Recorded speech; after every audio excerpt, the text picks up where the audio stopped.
सी भूमि है। ऐसे में यहाँ पर प्यार का सौष्ठव समझ में आता है। कुंवर जावेद ने बहुत बढ़िया गीत सुनाए, एक बार भरपूर तालियां उनके सम्मान।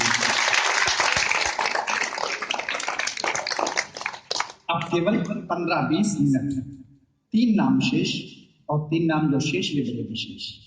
मनोज भाई, डॉक्टर मनोज आर्य, जिनकी वजह से हम सब आपसे रूबरू हो रहे हैं। दूसरा नाम भाई बलदेव अरोड़ा जी का, जिन्होंने अभी एक बड़ा कार्यक्रम करवाया था, हम लोग यहाँ आपके यहाँ हाजिर हुए थे, और उसी कार्यक्रम की वजह से हम लोग आपके बीच में हैं, बलदेव जी। और तीसरा नाम दूरदर्शन का, जिसका नाम गौरी मिश्रा होता है। मैं चाहता हूँ हमारा इसमें हिसाब लिखा। हाँ, आपने हमें पर्चा दिया है, वो प्रेम पत्र किसी का आ गया है और उसमें वो गड़बड़ हो गया, पर्चा बदल गया है।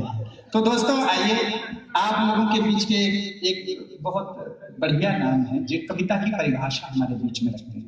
मैं 2 नामों तक आपको पहुंचाना चाहता हूँ, लेकिन मैं चाहता हूँ कि उससे पहले वो नाम जो एक बार हम सबको आपके बीच में फिर देख रहा है और बार बार आपके बीच में आने के लिए पूरी तरीके से हमको मुग्ध करता है, श्री बलदेव अरोड़ा जी।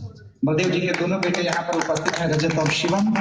शिवम, मैं चाहता हूँ, कुछ लोग पीछे बैठे हुए हैं, उन सबसे मेरी गुजारिश है, 1, 2, 3 नाम है, लेकिन जहां मौका मिले अपनी कुर्सी उठा करके बिल्कुल सामने आ जाइएगा, क्योंकि अब ये कवि सम्मेलन का रूप कम है, गोष्ठी का रूप ज्यादा है, और जितना कार्यक्रम आगे की ओर बढ़ेगा ये परिवार का रूप होता जाएगा। तो मेरा आप सबसे विनम्र अनुरोध है कि जो सामने की इधर कुर्सियां पड़ी हैं उन पे जरूर आ जाइएगा, जैसे ही मौका मिले। बलदेव जी को आपको सौंपता हूं, एक बार पूरा धन्यवाद भाई राहुल। सबसे पहले तो मैं इस रामलीला कमेटी के संस्थापक सदस्यों स्वर्गीय महेश चंद्र गुप्ता, चौधरी राय सिंह, श्री सुपरदय अली जी को याद करना चाहता हूँ, अपने ध्रुव किशोर चाचा, जिन्होंने इस मंच को जो है सांप्रदायिक सद्भाव का प्रतीक बनाया, और आज उसकी 49वें वर्षगांठ मनाई जा रही है रामलीला की, इसके लिए मैं कमेटी को बधाई देता हूँ। अब मैं अपनी रचना प्रारंभ करूं। मेरी आज की रचना है आज का महाभारत, और इसमें मुझे अभिमन्यु की तलाश है। युद्ध लकीरें खिंच चुकी हैं, चारों ओर सेनाएं, युद्ध लकीरें खिंच चुकी हैं, चारों ओर सेनाएं हैं, दुश्मन ने देखो फिर चक्रव्यूह नए नए सजाए हैं। कुरुक्षेत्र के इस युद्ध में एक पक्ष तुमको चुनना होगा, कृष्ण अगर तुम बन न सको तो मनु तुमको बनना होगा। कृष्ण अगर तुम बन न सको तो अब मनु तुमको बनना होगा। सत्ता के मद में चूर बैठे धृतराष्ट्र आज सिंहासन है, सत्ता के मद में चूर बैठे धृतराष्ट्र आज सिंहासन है, चौराहों पर खड़ी द्रौपदी चारों ओर दुशासन है, चारों ओर दुशासन है। इस कौरवपन का मान मर्दन अब तुमको करना होगा, कृष्ण अगर तुम बन न सको तो अब मनु तुमको बनना होगा। चारों ओर लूट मची है, ये तेरा है ये मेरा है, चारों ओर लूट मची है, ये तेरा है ये मेरा है, कोई राह दिखाई नहीं देती, चारों ओर अंधेरा। इस अंधकार में दीपक बनकर अब तुमको जलना होगा, कृष्ण अगर तुम बन न सको तो अब मनु तुमको बनना होगा। हिंसा और आतंकवाद से ग्रस्त आज हमारी सीमाएं हैं, हिंसा और आतंकवाद से ग्रस्त आज हमारी सीमाएं हैं। भारत की पवित्र भूमि पर दुश्मन नजर गड़ाए है, भारत की पवित्र भूमि पर दुश्मन नजर गड़ाए है। लहू से अपने भारत माँ के आंचल में फिर से रंग भरना होगा, कृष्ण अगर तुम बन न सको तो अब मनु तुमको बनना होगा। गोली और बारूद की भाषा जो हमको समझाते हैं, गोली और बारूद की भाषा जो हमको समझाते हैं, बेट वतन की असमत को ये लोग दलाली खाते हैं, बेट वतन की असमत को ये लोग दलाली खाते हैं। कह दो इन जयचंदों को कि अब इनको मरना होगा, कृष्ण अगर तुम बन न सको तो मनु तुमको बनना होगा। कृष्ण अगर तुम बन न सको तो अभिमन्यु तुमको बनना होगा। इस राष्ट्र धर्म की पीड़ा में हम भी तो सहभागी हैं। इस राष्ट्र धर्म की पीड़ा में हम भी तो सहभागी हैं। सच कहना अगर बगावत है, समझो हम भी बागी हैं, समझो हम भी बागी हैं। कलम को हथियार बनाकर अब तुमको लड़ना होगा। कृष्ण अगर तुम बन न सको तो अभिमन्यु तुमको बनना होगा। वो हम कितने भाषाभाषी, आंखों की भाषा एक है।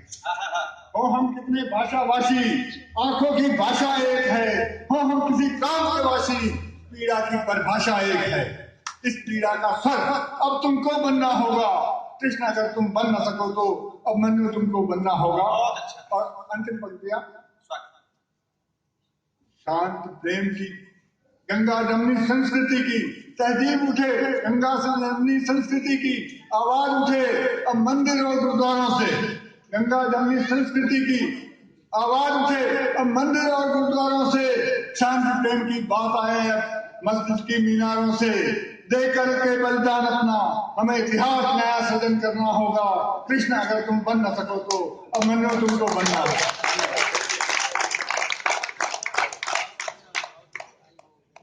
छोटी कविता लेकिन मारक कविता। अभिमन्यु तुमको बनना होगा। आपकी कविता का ये प्रभाव था, 4-5 अभिमन्यु उधर बैठे हैं आपस में ही निपटे ले रहे थे। यहाँ अभिमन्यु बनते थे। कविता का प्रभाव बहुत जल्दी होता है। हमारे एक मित्र हैं, वो इस तरीके की कविता लिखते हैं, लेकिन ऐसी कविता जब लिखी जाती है, दिल से लिखी जाती है, तो उसका प्रभाव होता है। युद्ध करने को सैन्य दल बनते विशाल, किंतु हर सैनिक तो वीर नहीं होता है। व्यक्ति काले वस्त्र, लंबे हार, उत्तरीय धार, केश बढ़ा लेने से फकीर नहीं होता है। जन सेवा का है जिसने पवित्र व्रत लिया, वह यश के लिए अधीर नहीं होता है। यूं तो 2.5 अक्षर से ज्यादा लिखते हैं सभी, हर कवि लेकिन कबीर नहीं होता। संदीप जी सामने बैठे हुए हैं, उनको भी कविता सुन करके शायद थोड़ा सा ऊर्जा आई है।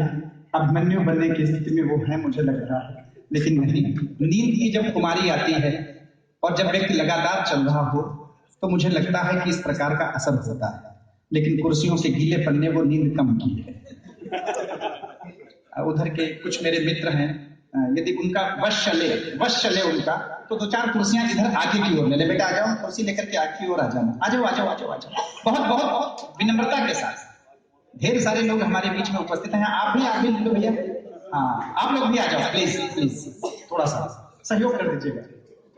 थोड़ा सा आ जाइए। मतलब एक माहौल क्रिएट होना चाहिए, थोड़ा सा गैदरिंग होनी चाहिए। बहुत आप लोगों ने सहयोग किया है। जिस तरीके से कुंवर जावेद साहब ने पढ़ करके इस बारिश को वापस कर दिया है। उन्होंने कहा कि जब तक हम पढ़ें तब तक थम करके बरसो, जब हम पढ़ करके चले जाएं तो जम के बरसो।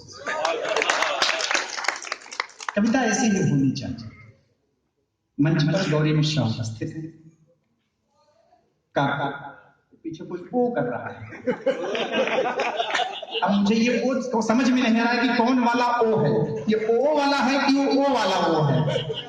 तो हाँ भैया, थोड़ी देर के लिए अपना व्यवस्था ठीक कर ले, कमांड कर लीजिए, क्योंकि ऐसी स्थितियों में नियंत्रण नहीं रखता। और वैसे भी 1:45 का समय है। ब्रह्म मुहूर्त थोड़ी देर के बाद हो जाएगा। तो आप लोगों से मेरा अनुरोध है, देखो अन्नू रो रही है। अन्नू को उसकी मौसी से अलग कर दिया गया है, इसीलिए अन्नू रो रही है। अन्नू की मौसी भी मुझे लगता है दुखी होंगी, लेकिन मुझे ऐसा लगता है कि अगर अन्नू यहाँ रहते तो शायद उनको काव्य पाठ के लिए मैं नहीं बुला पाता। यहाँ उपस्थित हैं गौरी जी। गौरी का नाम बहुत कम समय में पूरे देश में गया है। अपने शिष्ट और विशिष्ट रचना धर्म के लिए वे जानी जाती हैं। जितना शिष्ट वे पढ़ती हैं उतनी वे स्वयं में विशिष्ट हैं। आपके ही क्षेत्र से आती हैं। नैनीताल आपके यहाँ का बड़ा पर्यटक केंद्र है। दूर दूर से लोग पर्यटन करने आते हैं। वहाँ की नैनी झील, उस झील के नजारे, उस झील में तैरते हुए शिकारे सब आकर्षित करते हैं। और जब वहां से कोई आया हुआ तो ज्यादा आकर्षित करता है। गौरी के लिए मैं चाहता हूँ एक आभार आप लोग भरपूर तालियां दीजिए। मुझे कहीं पर रघुवीर जी की 4 पंक्तियां याद आ गई। उन्होंने कहीं पर लिखा कि मन कहीं खो गया है तुम्हें देखकर। जरा गीत का माहौल बनाना। मन कहीं खो गया है तुम्हें देखकर, वो तो बलदेव अरोड़ा जी ने की बड़ी अभिमन्यु वाली कविता सुना दी कि अभिमन्यु बन जाओ और एक द्वार ना तोड़ पाओ तो लट जाओ। यही हमारी प्रॉब्लम है हमारे देश में, क्योंकि हमने अभिमन्यु को क्यों नहीं बाहर द्वार तोड़ना सिखाया। गलती अभिमन्यु की नहीं थी, गलती अर्जुन की थी। पूरे जिंदगी भर 16-17 साल तक उनको इतना वक्त ही नहीं मिला कि अपने